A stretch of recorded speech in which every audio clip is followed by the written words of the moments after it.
बहू का असली घर। औरत का असली घर कौन सा होता है? उसका मायका या ससुराल?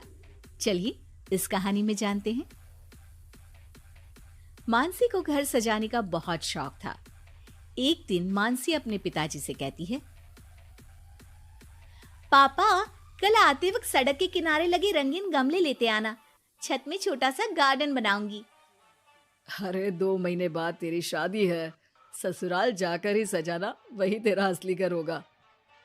और फिर मानसी की शादी नारंग से हो जाती है। नारंग का घर होता तो है बहुत बड़ा, लेकिन पुराने तरीके का। फिर एक दिन, माँ जी देखिए, मैंने ड्राइंग रूम सजाया है। ये नया बड़ा टीवी और सोफे कैसे लग रहे हैं माँ जी? अरे ये सब नहीं चलेगा। यहाँ मेहमान आते हैं तो आराम से खटिया में बैठेंगे, सोफे में कहाँ पीठ सीधी करेंगे। और रंगीन टीवी का रिवाज हमारे घर में अभी नहीं आया है, समझी? सास मानसी को लगभग फटकार से लगाकर वहां से चली जाती है। वो सास से माफी मांगकर कमरे को फिर से पुराने जैसा ही सजा देती है। एक दिन किचन में मानसी सब्जी बना रही होती है कि तभी उसका पति वहां जाता है। अरे ये क्या कहते हैं इस सब्जी को? परवल जी, हमारे मायके में तो खूब बनती है। आज मन था खाने का तो सबके लिए बना दिया।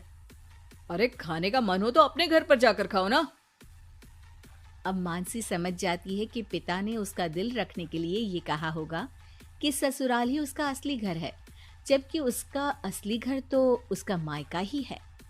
मानसी अपना सामान पैक करके मायके जाती है, जहां वो अपना सामान अपने कमरे में रख ही रही होती है कि मानसी, ये सामान यहाँ मत रखो, ये तुम्हारी भाभी का कमरा है। तुम एक काम करो, कुछ दिन के लिए सामान मेरे कमरे में रख लो।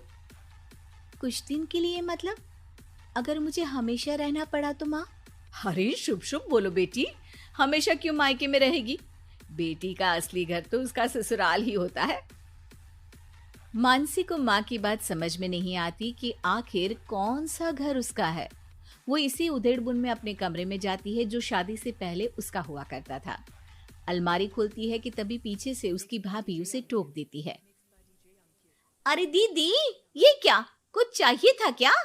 मुझे बोल देती। नहीं नहीं, मैं तो बस वैसे ही अपनी अलमारी में देख रही थी, लेकिन यहाँ तो मेरा कोई भी सामान नहीं है।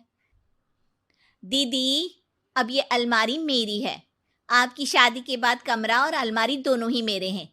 अगर आपको यहाँ आना है मेरे कमरे में या अलमारी से कुछ चाहिए तो आप मेरी इजाजत ले लीजिएगा। मानसी को भाभी की बात बहुत बुरी लगती है। वो सीधे माँ के पास जाती है। माँ, वो तो मेरा कमरा था।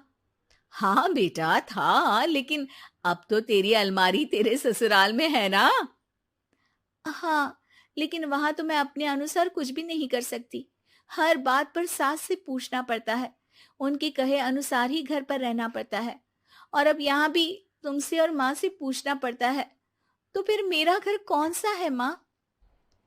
तभी वहां मानसी की भाभी आ जाती है और वो बहुत ही समझदार महिला होती है। अरे ये तो बहुत सरल है मानसी। तुम ससुराल जाओ और कुछ महीनों तक मेरे कहे अनुसार चलो। इस सवाल का जवाब तुम्हें खुद ही मिल जाएगा। भाभी उसके कान में कुछ बातें कहती हैं, जिसे सुनकर मानसी अपने ससुराल चली जाती है।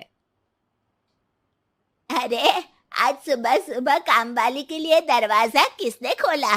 घर पूरा साफ, किचन भी पूरा साफ।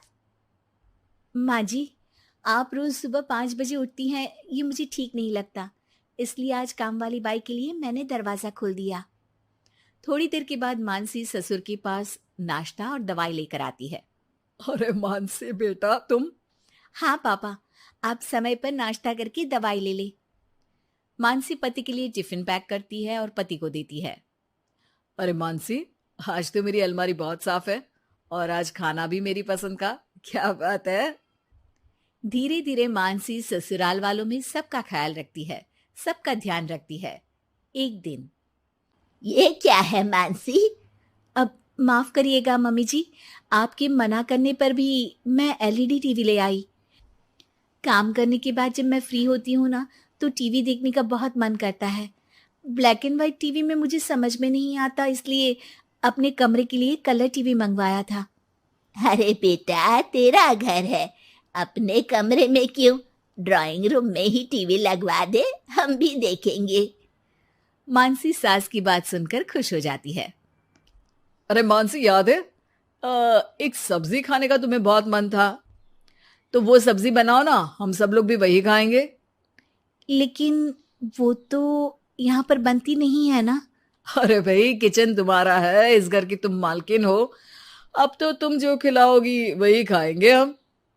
मानसी की समझ में नहीं आता कि अचानक घर वालों के व्यवहार में इतना बदलाव कैसे।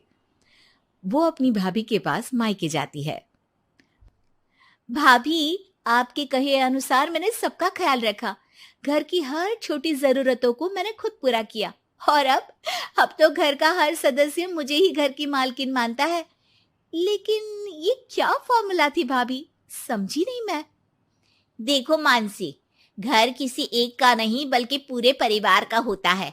चार दीवारी ईंट कंकड़ से बनने वाला घर अपना तभी होता है जब हर व्यक्ति अपनी जिम्मेदारी समझ उन चार दीवारी को घर बनाए, और ये तभी मुमकिन होगा जब आप खुद उस घर को अपना मान कर रहें जहां आप रहते हैं। मैं समझ गई भाभी, लड़ाई झगड़ा चालाकी से कोई भी घर अपना नहीं हो सकता, फिर चाहे वो औरत का ससुराल हो या फिर मायका। और वीडियो देखने के लिए हमारे चैनल को सब्सक्राइब करें।